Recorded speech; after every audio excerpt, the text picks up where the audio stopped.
Time का तो मतलब ऐसा कुछ सामने आता नहीं उस तरह से, लेकिन हाँ पहले बहुत सारा फिल्म फाइनेंसिंग मतलब होता था। करीम लाला के टाइम से यार, मतलब जब से इंडियन फिल्म इंडस्ट्री शुरू हुई है, मुझे लगता है कि उस टाइम से करीम लाला ने कई बार उनके फ़ोटोज़ देखने को मिलते हैं। एग्जैक्ट फिल्म फाइनेंसिंग कहाँ कहाँ किस मूवी में किया है इन्होंने, उसके तो उतने एग्जाम्पल नहीं आते हैं, लेकिन हाँ कुछ इन लोगों के एग्जैक्ट पर्सनालिटी के ऊपर मूवीज़ बना दी गई थी बॉलीवुड में। मतलब एग्जैक्टली हाजी मस्तान दिखा दिया एक मूवी में कि ये ही उनके ऊपर मसीहा करके, कि गरीबों से लेके अमीरों से लेके गरीबों में देने का रॉबिन हुड वाली छवि जो होती है, तो वो दिखाया करा उसमें। इसका हाजी मस्तान का पैसा है। हेलन के साथ में जो एक्ट्रेस थी, फिल्म एक्ट्रेस बहुत बड़ी हेलन, तो उनके साथ में उनका एक किस्सा आता है सामने कि पीएन अरोरा जो उनके पति थे, पहले हस्बैंड थे, उनके साथ में कुछ घरेलू विवाद था, तो उन्होंने अप्रोच किया करीम लाला को, तो ये जाके इन्होंने फ़ोन किया, उन्होंने वापस उनका सारा सामान दिया हेलन का। लेकिन उसके बाद में फिर उन्होंने कोर्ट केस किया हेलन के ऊपर, तो वहाँ पे जाके ये करीम लाला कोर्ट में बैठ गए और कोई गवाह ही नहीं आए उनके डर से। इस तरह से ये दबाना भी, मतलब इन लोगों एक सबसे बड़ी चीज़ मैं आपको बताऊँ करीम लाला की, आप तो फिल्म स्टार्स की बात कर रहे हैं, ये ऑन रिकॉर्ड है, इसे बोलने में बताने में कोई दिक्कत नहीं है। इंदिरा गांधी के साथ में करीम लाला का एक फ़ोटो है, एक फ़ोटो है, न्यूज़ चैनल्स ने काफ़ी ज़्यादा चलाया है कि भाई ऐसा कैसे कि देश के प्रधानमंत्री के साथ में करीम लाला का फ़ोटो कैसे आ सकता है। तो आप ये देखो कि इन लोगों का इन्वॉल्वमेंट कितना ज़्यादा होता है फिल्म इंडस्ट्री में। करीम लाला ने एग्जैक्ट अपने स्टेटमेंट में बताया उस समय किन्हीं जर्नलिस्ट को, उन्होंने कहा कि एक हरेंद्र नाथ चट्टोपाध्याय शायद, जहाँ पे मैं एग्जैक्ट अगर नाम ले रहा हूँ, वो सिनेमा में उनका बहुत अच्छा कंट्रीब्यूशन था, एक्टर भी हुआ करते थे, ठीक है, म्यूज़िक में भी उनका अच्छा कंट्रीब्यूशन था। तो 1973 में उन्हें पद्म भूषण से सम्मानित किया जाना था। और करीम लाला ने कभी भी राष्ट्रपति भवन नहीं देखा था, उनको एक मन था करीम लाला का कि मुझे राष्ट्रपति भवन तो देखना है, दिल्ली आना है एक बार। वो हरेंद्र नाथ चट्टोपाध्याय के पास गए, उनसे जाके कहा कि भाई तुम्हें पद्म भूषण मिल रहा है 73 अभी इसी साल, मुझे ले चलो। वो टाइम था जब ये उनके साथ में आए यहाँ पे। वो जो एक फ़ोटो आता है इंदिरा गांधी के साथ में, तो वो साथ में उनके पहली बार मिले, और वो पहली और आखिरी मुलाकात थी इंदिरा गांधी जी के साथ अंडरवर्ल्ड डॉन की।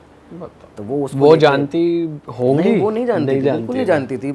उन जो स्टेटमेंट बताया गया था एक जर्नलिस्ट को इनके द्वारा, करीम लाला के द्वारा, तो उसमें यही बताया गया था कि भाई मैंने उनसे इनको मिलवाया इस तरह से गया था कि ये पठानों के लीडर है, इंडिया के, मुंबई के पठानों के बहुत बड़े लीडर हैं, और ये आपसे मिलना चाहते थे, राष्ट्रपति भवन देखना चाहते थे, आना चाहते थे। तो इन्होंने अपने अंदाज में कहा था करीम लाला ने उनसे कि आप मुंबई कभी आएँ तो मुझे बताइएगा, मुझे देश के प्राइम मिनिस्टर को कह रहे हैं कि आप कभी मुंबई आओ। वही चीज़ थी यार कि मतलब इस तरह से। तो मतलब आप इससे ये चीज़ देखो कि फिल्म्स में, सिनेमा में कितना ज़्यादा इन्वॉल्वमेंट होता था कि वो एक पद्म भूषण से सम्मानित जो हरेंद्र नाथ चट्टोपाध्याय जी थे, उनके साथ में वो यहाँ तक पहुँच गए थे। और क्योंकि इरादा हो सकता है कि ठीक होगा कि भाई मुझे सिर्फ जाके मिलना है, देखना रास्ते में, तो वो भी ले आए होंगे। तो ये चीज़ें मतलब इन्वॉल्वमेंट तो रहा है भाई। क्रिकेटर्स के साथ भी तो रहा है, जैसे मैच क्रिकेटर्स के फिक्सिंग का साथ भी में हमने भी इतना सुना है। कुछ चीज़ें तो बहुत ज़्यादा कॉमन, जो सभी लोग मतलब बताते हैं, सबको पता है कि कपिल देव थे शायद जिन्होंने डांट दिया था कभी, ड्रेसिंग रूम में गए थे ड्रेसिंग रूम दाऊद। में आ गया था दाऊद इब्राहिम, तो उसको उन्होंने डांट दिया कि ये सब चीज़ें यहाँ पे नहीं करनी है। लेकिन हाँ काफ़ी सारी, ये जो 2000 का साल, 2000 का जो सबसे बड़ा स्कैंडल हुआ था, स्कैम मैच फिक्सिंग हुई थी, जिसमें हैंसी क्रोनिये साउथ अफ्रीका का, हर्षल गिब्स, इन सभी का नाम आया था उसमें। तो अपने इंडिया के भी मनोज प्रभाकर और अजय जडेजा का नाम था, सामने था। प्रभाकर ने कपिल देव के ऊपर बहुत बड़े आरोप लगाए थे, वो रोए थे बाद में टेलीविज़न पे, सबके पास वीडियो है वो, तो वो देखा है हम लोगों ने। लेकिन उसमें जो लोग पकड़े गए थे ना, उसमें डायरेक्ट लिंक था सीधा कि अंडरवर्ल्ड का यहाँ पे पूरा डी कंपनी का हाथ रहा है। शाहजहाँ का मैच फिक्सिंग ले लो आप, चाहे पाकिस्तान में, उसके पहले 3 तो एक्सपोज पाकिस्तान में हो गए थे मैच फिक्सिंग के। पाकिस्तान हमेशा इन गलत चीज़ों में आगे रहा है। हम मतलब हमें तो पता है वो चीज़ है ना, टेररिज्म हो गया आपका, मैच फिक्सिंग हो गया। तो पाकिस्तान के वहाँ पे 3 एक्सपोज जो थे, उसमें पूरा डी कंपनी, इंडिया का ये जो मैच फिक्सिंग, इनफैक्ट 2013 में अभी जो हुआ था, 2013 की मैं आपको बात बताऊँ, ये बहुत बड़ा एक्सपोज हुआ था। स्पॉट फिक्सिंग का केस था। दिल्ली पुलिस, मुंबई पुलिस दोनों काम कर रहे थे। दिल्ली पुलिस शायद स्पॉट फिक्सिंग पे काम कर रही थी, मुंबई पुलिस बैटिंग पे काम कर रही थी, क्योंकि इसमें काफ़ी बड़े बड़े लोगों के नाम आए थे। आप जानते होंगे राजस्थान रॉयल के उस समय के ओनर्स वगैरह, नाम अभी क्या ही लेना है किसी का, और सीएसके के जो हेड प्रिंसिपल थे उस समय, और वो भी उनके दामाद थे जो उस समय बीसीसीआई के चेयरमैन थे। तो उनका नाम आया था कि वो लोग खुद अपनी टीम्स पे बैटिंग करते थे आईपीएल में। तो लोगों का तो भरोसा उठ गया था क्रिकेट सही होता भी है यार कि नहीं होता है। तो उस समय पे क्योंकि इतने बड़े नाम आते जा रहे थे ना, तो टाइम्स ऑफ इंडिया के एक रिपोर्टर ने जस्ट एक मैसेज डाला था छोटा शकील को। और ये आम बात है जर्नलिस्ट में, मतलब कॉन्टैक्ट्स होते हैं भाई, सोर्सेज होते हैं, काफ़ी बार खबरें लेनी होती हैं तो कोई ना कोई रखना पड़ता है इस तरह के लोग।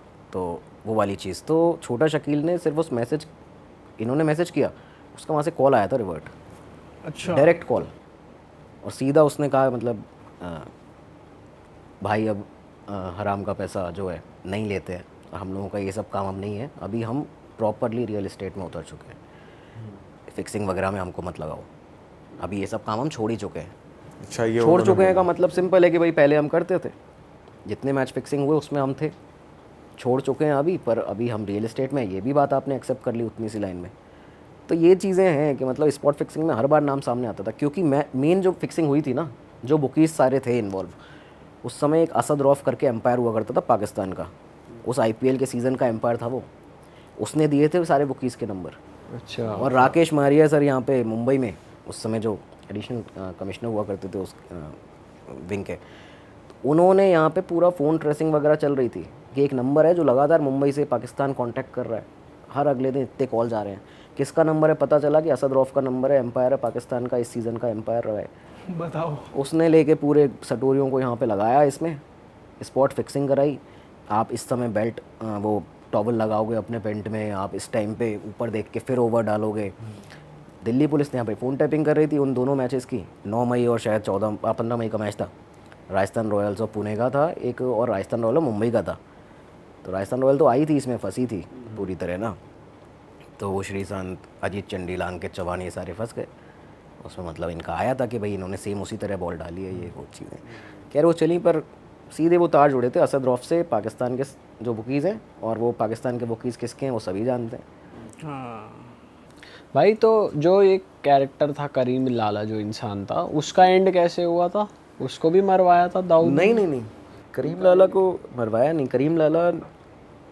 करीम लाला ने ना अपना जितना भी कारोबार था एक समय पे आके उन्होंने समद खान पठान को दे दिया था, और वो इन चीज़ों से काफ़ी ज़्यादा अलग हो गए थे। मतलब उनका तो काफ़ी बाद में अभी वो हुआ है, नाम डेथ हुई थी उनकी बाद में बहुत ज़्यादा, और कुछ बीमारियों के चलते ही हुआ था। लेकिन करीम लाला, उम्र की बात होती है दोस्त, अभी आप ये देखो कि दाऊद आज किस उम्र पे है, 68 साल का हो चुका है। छोटा शकील 63, 62, इन जो 60 साल का अनीस इब्राहिम, तो ये सारे लोग इस उम्र पे आ चुके। तो उम्र के साथ में आपका ना वो एक